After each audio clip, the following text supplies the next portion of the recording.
Today we talk pricing structures, sales tactics, marketing, a lot of good stuff for you there. I sounded like Donald Trump. So today's episode, I have Jason and we discuss his business, NORi HR. So this is the Eardley Bird Podcast with me, Oliver Eardley. So hi, Jason. How are you doing? I'm good, thanks, Oliver. And how are you today? Yeah, really good, really good. So where I'd like to start is to get a bit more of an idea of yourself and you as a person rather than just diving straight into the business. So I was wondering if you can just talk me through your journey, how you got to where you are. Just give us a bit of background, really. How long have you got?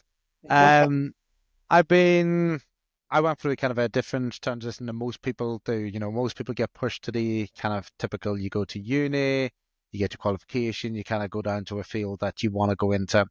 I tried university, 2 years, 2 different courses, quite a lot of student debt. Wasn't for me. I'm not a textbook learner. Didn't work out for me in that way. So I ended up going straight into employment at the age of 20. Thankfully, family members were area managers of a large retailer in Northern Ireland. So I ended up very quickly working quite a few hours every single week, proved my worth, got into a store management position over in Northern Ireland with a company called Bennett's Mace, who are no longer around. And from there, just started working my way through different retailers. So I've worked with the likes of Co-op, Aldi, Tesco, Sainsbury's, got around before then, kind of going into operations with OVO Energy. And just through each of those, managing team members, building up my own kind of knowledge of HR processes, people management, kind of the do's and don'ts of the operations side. I really had an interest in HR all along. And it's always difficult to break into HR when you don't have the official CIPD qualifications or you haven't kind of built up through the threads. But I eventually got into an outsourcer and through them kind of built up my experience, built up my own knowledge, spent umpteen hours working with peers and doing my own research on kind of acts, the regulations, best practice, the ACAS code of practice, how trade unions approach stuff. Just built up my own kind of knowledge in that way, but before kind of jumping around a few outsourcers. And in 2015, myself and Amrita kind of set up our own business. Kind of me as a person, I like PC gaming. I like to read a lot, as you can see from the little library we've got behind us. I like tattoos and Norse mythology and things like the Viking series. I really enjoy. And then getting back into things like bouldering and archery. So bit of a very varied mix of kind of where I came through professional standings and also personal interests over the years. Yeah, I mean, I guess after this podcast, you'll have salespeople in your DMs asking you about archery to try to get into a conversation now.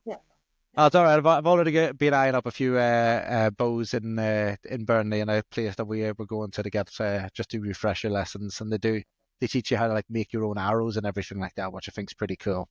Well, that's great. And you mentioned, are you in business? Is it something you're in business with your wife? Is that right?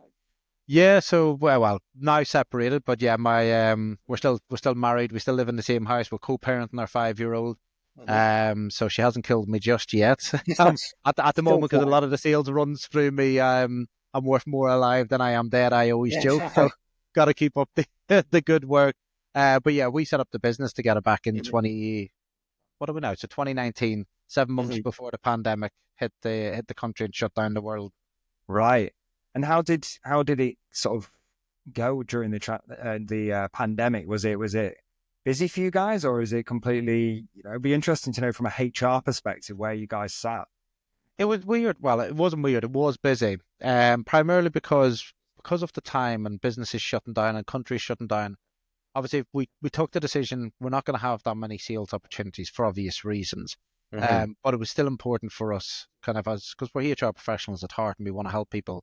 I know that sounds cheesy.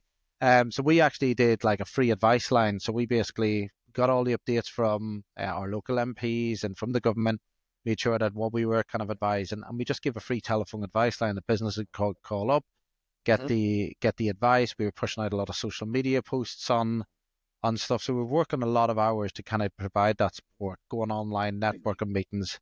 over that time period, obviously, as things the regulations started to loosen and people could return to work, we then kind of did a phased, kind of where businesses could start paying for the enhanced service or the full service. But we still had the free telephone advice line for a period of time.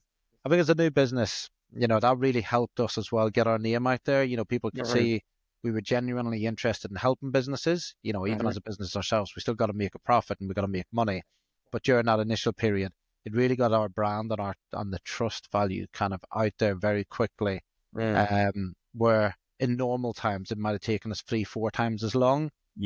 So it did benefit us in that way financially, and obviously a massive setback. There was no sales during that time period. We were offering free advice, but the brand recognition, you can't put sometimes a value on that, or the trust or recommendations people make. Again, it's word of mouth is better than sometimes £1,000 in pay-per-click. Yeah. It's quite interesting because it's almost a bit of a contentious subject, especially on LinkedIn with people. Should I be giving away some free stuff as a new business? Should I not? Definitely, it looks as though in your experience that early on in your business life, obviously there was a big circumstance around COVID, but giving away that free information sort of helped the growth of your business after the pandemic. Is that right? Yeah, it did, and it's just maintaining that, but also knowing where the cut-off point of kind of where people will then expect things, for nothing at times. And it's about kind of understanding the limits and also setting expectations. As a business, we've been guilty of that as well, where, we went in at a certain level, certain pricing structure, and we didn't alter it for fear of kind of annoying people or losing clients and things like that. And you've just got to, I think there'll be a lot of accountants listening to this kind of cheering, where you've got to just understand your margins, you've got to understand your numbers. And I think as a new, we weren't business owners beforehand. We just didn't understand that part of setting up a business. We were just like, we want to offer HR support. If we get this many clients, we'll cover what we were previously on wages and bring it home. But you don't understand the concept of you've then got additional costs. You've got your subscriptions, you've got your professional certificates, you start adding overheads as business owners, and if I could go back 5 years now, I would do a lot differently. A lot different. So would you say your pricing structure and your strategy around pricing has changed a lot in that time? It has. And even recently, we kind of reviewed and looked at our pricing model and how much we're charging. And, we're still competitively priced in the market for what we're offering. We're still probably, I think someone referred to us as cheap the other day, which I had to correct them and say, we're competitively priced, please. Good thing and a bad thing, isn't it? Because it's saying cheap for what I offer, or just cheap in general. Exactly.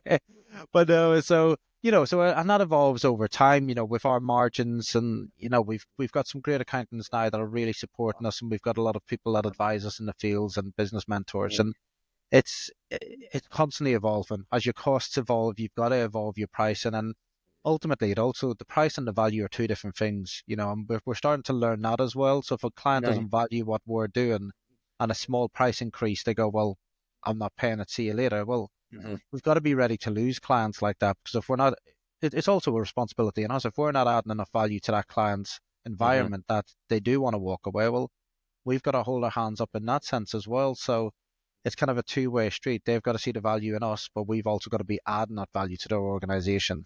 Yeah, absolutely. I think it's always a thing between maintaining margins within your business as well as providing enough of a service and enough value to obviously retain those clients long term. It is always a bit of a balancing act for a lot of businesses. Do you find that has always been a bit of a thing for you, or are you sort of getting there now? We're getting there now. I think because there are a lot of HR consultancy outsourcers, and we started becoming that kind of one of many, which we always say we didn't want to become, and you kind of start falling into a trap because there's only so much you can't reinvent the wheel. The wheel is what it is. Where we find over the last year in particular, our kind of market and where we are starting to create ourselves different is we're having a lot of clients switch to one of our packages. So we've got two different packages. They're going to one in particular, which is our business partner, which is a lot more hands-on. We effectively become a proxy HR department for companies.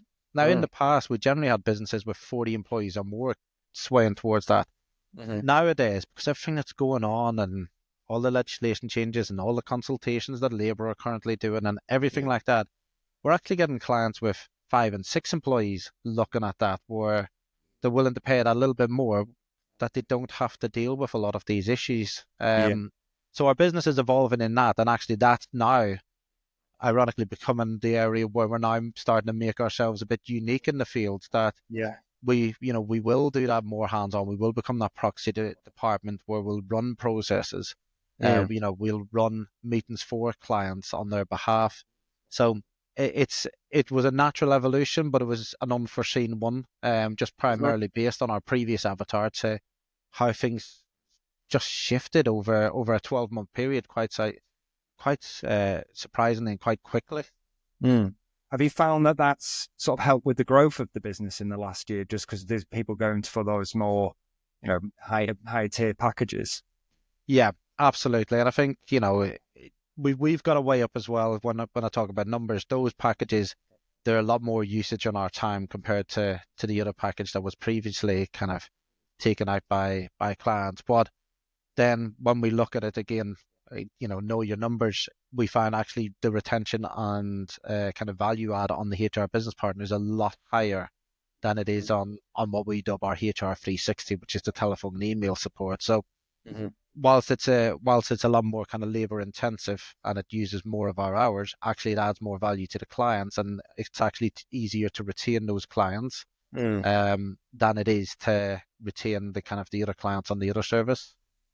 Yeah, because I guess the lower tier package, you're almost in competition with every other HR business that's out there that has a similar level service, whereas the higher tier one is very much more based on the level of service that you're delivering and the advice that you're delivering, and obviously more service focused. So I can very much see how you could separate yourself apart from the people with that package. It's been good in that sense. And also when you look at the pricing comparisons as well, even one package is based on headcount, the other package is just a time-based model. So, if they're, clients are using us a lot more on the business partner, obviously they'll have to pay more. It's like anything, you're using someone's time.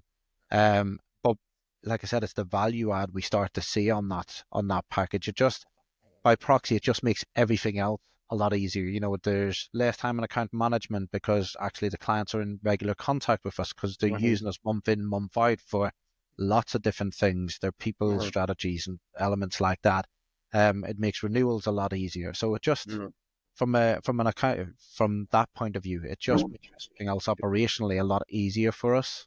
And is it a contractual thing that you have, or is it a monthly thing, or how does that model? Yeah, so we've got different models. We do have clients that do as a pay-as-you-go model, and then we've got clients that are on retained. So we offer 1, 2, or 3 year deals. We give the options to the clients; they choose what's best for them. So we can try to keep it as simple. What we find is the more choices you give people, the more scared they'll get. And actually, our conversion rate actually dropped to lower when we started offering clients more options in regards to bolt-ons and different aspects and different. You can have this or you can have that. And it's like looking at a menu in a restaurant. If you've got like tons of stuff, you're spending so long on there, you kind of get to the point where like, I don't even know if I want anything now. Yeah, it's that decision paralysis, isn't it? Sorry, I'm exactly the same. We almost get put off when it's a really long menu. So obviously the business is growing in the right direction by the sounds of things. What have you guys been doing to drive that growth? So, from a sales perspective or from a marketing perspective, what do you guys tend to focus on?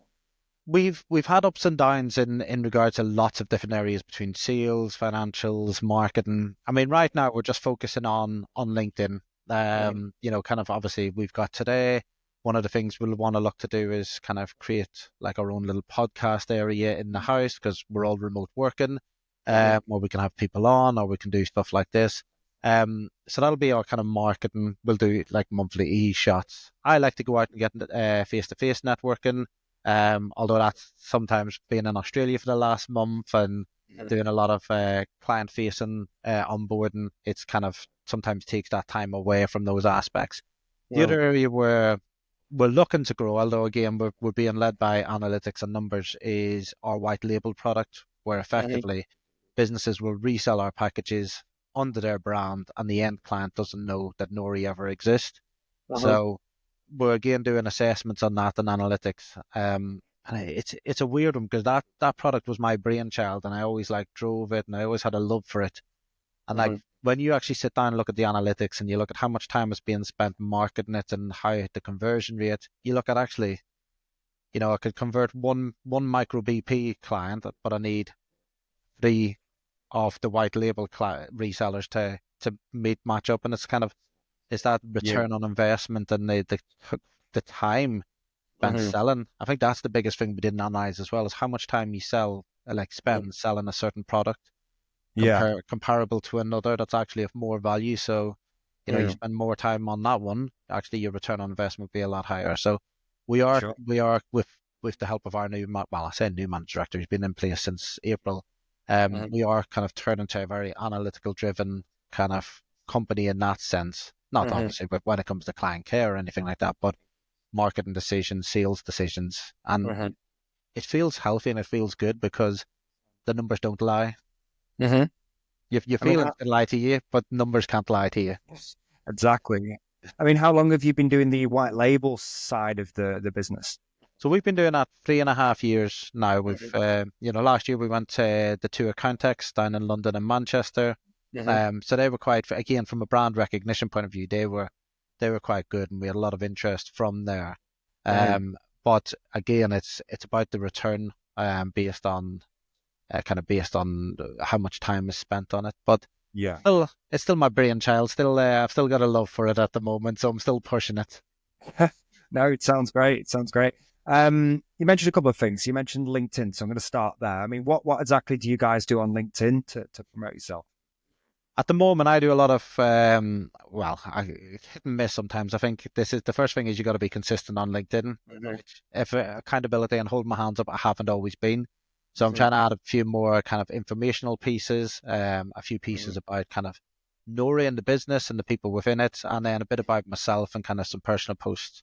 I think in the past I've swayed heavily to personal posts, and then I've swayed heavily towards educational posts. And you gotta find your feel for LinkedIn as well. It's some people have absolutely dominated LinkedIn, and they know exactly what to do, and then they're absolutely amazing at what they do. And then you get people like myself who are like, I'll dabble in LinkedIn for a while, and then you get really obsessed with it, and then you kind of go, all right, I'm burnt out from LinkedIn now, I need a break. It's that maintaining that consistency, but also kind of understanding yourself. How much do you actually want to do on a platform before you kind of go, right, now I'm burnt out now. Yeah, I guess it's really tough to juggle, because you've got obviously running the business side of what you're doing as well as posting on LinkedIn. You have to dedicate, first of all, time to create content, but then obviously to be on the platform, engage with people. There is a lot that goes into it. So I think the hardest part is that structure side of it, and actually making sure you have the necessary time and to dedicate to it. But I mean, you've got 16,000 plus followers, so I guess you're doing something right. That's it. I mean, how many listen to me? I don't know, but I seem to do all right on some of my posts. But it's been, over the last couple of years, it's been a kind of a growing audience, which has been nice as well. And I get people that reach out private messaging on LinkedIn about asking for support or asking queries. So again, those aspects, when they happen, it is nice, because it just shows kind of actually people are reading the content I'm putting out there, and are asking questions and are interested. What do you find? Is there a certain type of post that you've done in the past that has worked really well in getting leads? So people actually popping in your DMs and messaging you afterwards? I think the bigger ones is kind of the process driven ones, when people have been on long-term sick, I qualify someone being 3 months or longer on long-term sick. So kind of given an overview of that process, because again, that's a very, those kind of processes are very complex. There's so many moving parts to it, whilst the actual step-by-step is very scripted.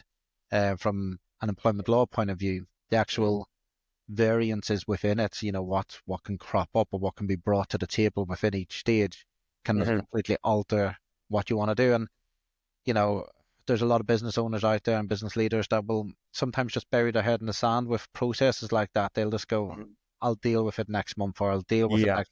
And then you're 9 months, 12 months down the line, and you're suddenly like, well, I haven't dealt with this person and they're accruing annual leave, and it starts to kind of, they know what they should be doing. It's just they either don't have the skill set or they don't have the impetus to actually get it dealt with, because it's tomorrow's problem instead of today's. Right. So it's more of, from a content perspective, is it more text based, and then it's quite a, how can I describe it? It's a bit more of an educational style piece. Is that what you mean? Yeah, I would say that, especially kind of when people are listening to it and reading it. So between that, from a lead generation point, those, especially because we're a HR consultancy, they tend to do quite well. From an actual engagement point of view, the personal posts, people putting up about myself or my family or the different dynamics, a lot of people commenting, reached out, when I kind of put up the post about, I'm Rita and I holidaying together to see my mother and my family in Australia, by being separated. People thought, that's great. He's a co-parent. He's just, doing right by the child. That generated a lot of kind of engagement and people messaging, and even a couple of people saying that they're in similar situations, but they haven't got the same cooperation or same kind of structure as us, and asking me how we went about it. And Amrita always comes out with something really good on that side with regards to it. Is you fell in love with the person that you've had a child with or that you were married to for a reason. Sometimes it's about remembering those reasons. You might you might be in different places at the time, but it's also kind of, actually at some stage I did like this person, so can you get back to that stage for the if you've got children, for the sake of those children. Yeah, no, that makes sense. And I guess it's something that people can resonate with, or at least a certain little part of you could resonate, even if you're not in the same position. And it humanizes you, to the people on the platform. So you're not just this is all about HR, and you're quite dry in that way. So having the mixture is definitely a good route, I'd say. The other thing you mentioned was in-person networking. Obviously, you've been in Australia, so it's been a bit of a struggle to do it at the moment. But what have you done previously networking wise, and how have you found that? There's been a lot of different organizations we've used over the years. Some of them very different in their approach. We have to go to the East Lancashire Chamber events. They're always quite engaging. There's usually quite a lot of people on there. And then you've got organizations here in Lancashire. We've got Shout, we've got Karen Thames Business Network. We're very informal. The responsibilities on yourselves to get to know each other, set up one-to-ones, and actually through that kind of element of networking where it's a natural one and the responsibilities kind of on yourself. We've also been part of, over the years, organizations like BNI, and I know that I know straight away that's going to be like Marmite for some people. Straight away, as soon as you say BNI, it's like it's a love or hate relationship. Being a HR guy, I'm very process driven, so I love it. You get the right one because it is target driven. It is, there's analytics, and it's figures you can't, again, depends on kind of the chapter, as they call them, you get to, but it's the people in the room. You find the right place, the right group with the right people, and you're flying. And that applies to every network. Karen Thames, Shout, you get the right people in the room, and magic can happen. But you get a room where there's no interest, or people are just showing up for the sausage butties or the bacon butties, and if no one's got interest in getting to know anyone else, then it's not gonna go anywhere. The age-old adage of people buy from people, is still prevalent even today. Yeah, I think there's a lot of people have mixed experiences with networking, because some people expect to go in straight away and start making sales and pitching people on the day, which is obviously the worst thing you possibly could do. But I think you've nailed it there pretty much. I think it is about building those relationships, right? So if you are part of a group like BNI, for example, I'm not, but I'm not adverse to it. I think it is obviously about building those relationships over time, and naturally that business would come your way. Did you find that was the case when you were part of these groups? Just business tends to come your way eventually, or how have you found it? Yeah, it depends on the group. I've been in all of the organizations. I've been in some groups where got to know the people and great, and the referrals were passing quite well. I've been in other groups where, again, some people from similar industries as the other groups, and they just weren't. There was no interest on for them to really kind of engage or get to know each other and stuff like that. And so it is the people in the room. It's always down to the motivation and what the other person wants. You find a good clique of people with a similar mindset that have that, right, I actually want to, help you get more business, and you're by proxy then you're going to help me. Then it works out quite well. But business deals can come from some surprising avenues as well. Again, like some of our biggest lead generation has come through, for example, Shout Network. And that was where it was very informal, and it actually came through the groups rather than the individuals in the group. So, whereas previously, but that was one deal, just absolutely blew out of the water every other network. And then you trace it back about 60-70% of our revenue eventually, when we trace it back to the primary source, came from Shout. Obviously, it would have been one client came from there, and then that client referred us into others, and then we got referred into others. But if you trace back, if we never had been in that room on those days, and then but analytically you can get into twists and binds, and you can say, well, actually this isn't working now, but it worked in the past. And sometimes you gotta abandon the emotional connection to things, and you've got to just follow the facts and figures, and not the hope that something might happen. Yeah, it is very typical. It can be difficult to attribute the sales to something like networking sometimes. So I appreciate that. And obviously, having a new person come in from your side that is more data driven and can obviously manage that side of it is a bit of a godsend. Would you say that is helping you with that side, or were you fine with it before? No, it's definitely helping. I'm the way I am from a personality point of view, and a lot of people say I've got ADHD, never formally diagnosed, so I'll not say I have it. Like a lot of people have made me think I hate a lot of the characteristics, but I used to kind of just go, someone took like the shiny syndrome. I'm just like, right, I like that. That looks good. Let's go for that. Let's try that. Let's try this. But there was no control on kind of my spending or kind of what we tried. Whereas now it's very much like, right, no, we follow the analytics, we follow the figures, and that's what's kind of driving it. And you know what? It's a nice feeling as well, because it doesn't feel like I'm out of control with kind of like the emotional connection of trying stuff. It's actually this is what's worked in the past. Let's try this again for a period of time, or up the activity if it doesn't work. And you've got to, there are times you got to take risks, and there are times with our board, I'll turn around and say, listen, we've got no analytics that this is going to work. Just a gut instinct. So I want you to trust me and take that risk. And you've got to have people around you in business that will kind of cheer you on in that sense, but also rein you in when they think it's too much of a risk, or it's too much, and you need to rein it in a little bit. And if you don't have those peers that you trust and respect to kind of do that as well, as much as it pains you sometimes, then you can easily get yourself into some sticky situations. Yeah, no, I agree. I think I've heard it before. It kind of makes sense, definitely in the early stages of a business, to have someone a bit like you, who's a bit like, I'm just going to go for things. I'm going to try different things, and that is pretty much needed when you're definitely a smaller business. But I think certainly it gets to a certain level, right, where you need someone who's a bit more data driven that can rein you in. I think it only makes sense to have that. So I think you're making some good moves there. Yeah, I think when so Duncan R&D came in, I think Amrita was so relieved, because it was like another person, because she'd been trying to rein me in for years. I was unsuccessful. I think and Duncan's one of my oldest friends. I've known him from university, so we've known. Well, I'll be turning 37 this year, so we've known each other since we were 18. So over half our lives we've known each other.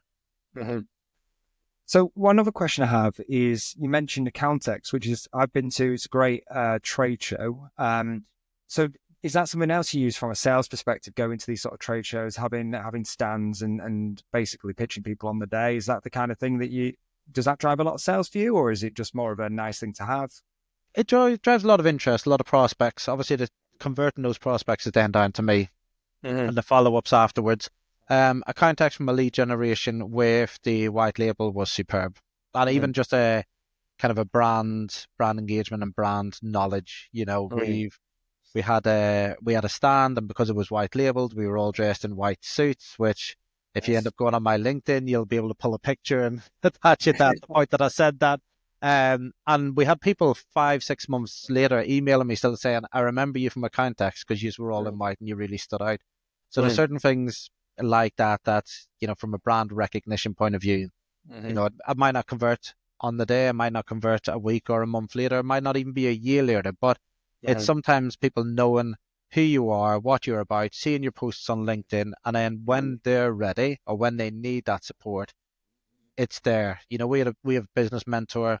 I followed him on LinkedIn for 2 years before I kind of reached out and said, you know what, I need that support. Great guy called Gary King.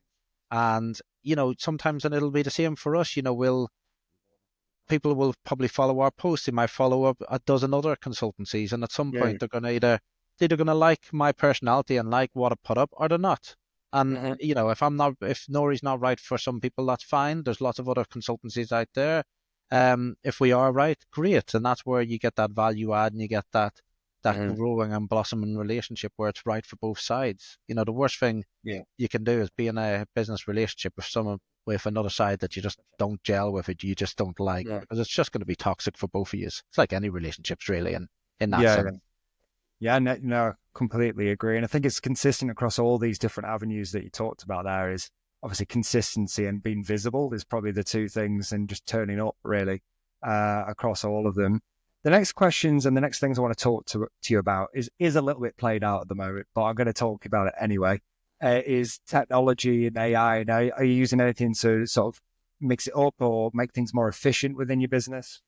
It's always like this kind of debate about what is AI. Kind of like in the modern terms, we've got ChatGPT, and now is it now China's new one? What is it, DeepSeek or something like that? It's so obviously they're the new terminology of what AI is. But from AI is kind of anything from like automations and stuff in my eyes. So we use an online CRM system, which is also our advisory system. So over the years, we've been working on improving the efficiencies of that, the workflows, trying to make the team's life a bit easier, so everything is centralized. So we do use AI where we can. The good thing is I test the AI on a regular basis with regards to, I upload clients' handbooks and test it on policies.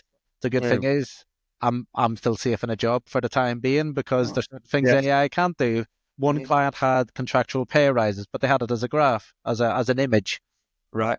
AI could not read it. Couldn't see it, couldn't read it. I literally gave it the page number that it was on, couldn't see it. So I was like, right, okay, need to convert a lot of pictures on documents and that.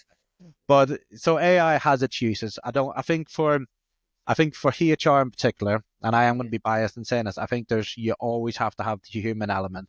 There's too many moving pieces when it comes to dealing with people that an AI and a robot will not be able to deal with. Personality clashes, asking the right information.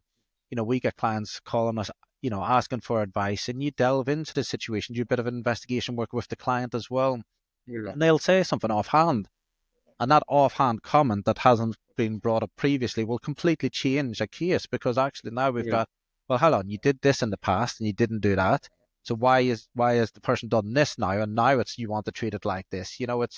It's little things like that can completely alter a HR case and from an employment law perspective. So I don't think AI will ever be able to replace that human interaction because of those cases. As long as tribunals and courts are kind of judged by judges and lay people, you're never going to remove the human aspect, and you need humans as part of that process. Again, can you imagine being in a world where HR is just a chatbot? It'd be horrific. I think I spoke about it with a couple of other people as well, and I think where AI, or at least I believe AI should go, is obviously making areas of your business a bit more efficient, but obviously using that extra time to focus on working with customers and actually speaking to them. And I think I completely agree with you in terms of HR. I feel like you always need that human element. You want to be able to have a chat with a person. If it's just a robot and it's a robot, I guess that would kind of feel a little bit weird in some situations. I completely agree with what you're saying there. Absolutely. I think you can, because when it's a robot, you can feed it any information you want to get the outcome you want. But when it's a human, kind of tone, body language, everything comes into play. And that's how then situations alter and evolve. So yeah, I think from my perspective, there's a lot of industries where AI can improve efficiencies, but I don't think you're ever going to remove the human people from those elements. Mm-hmm. So the last thing I want to talk to you about is NORi. So what's the goal for this year? What are you trying to achieve? Where you want to take it? So the what we're trying to achieve this year is we'll likely be recruiting a few more people.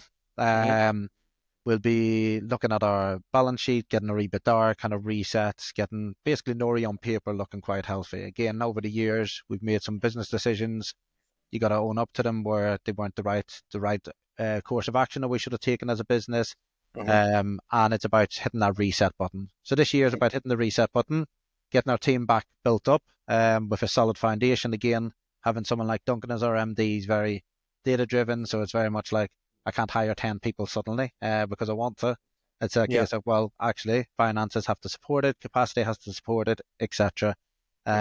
So that's it. It's about resetting and starting to kind of the NORi 2.0. We're kind of dubbing it because on paper we'll look absolutely buzzing. We'll have a couple of extra business partners to support us, and that shift in the avatar heading towards the business partner as opposed to the HR 360.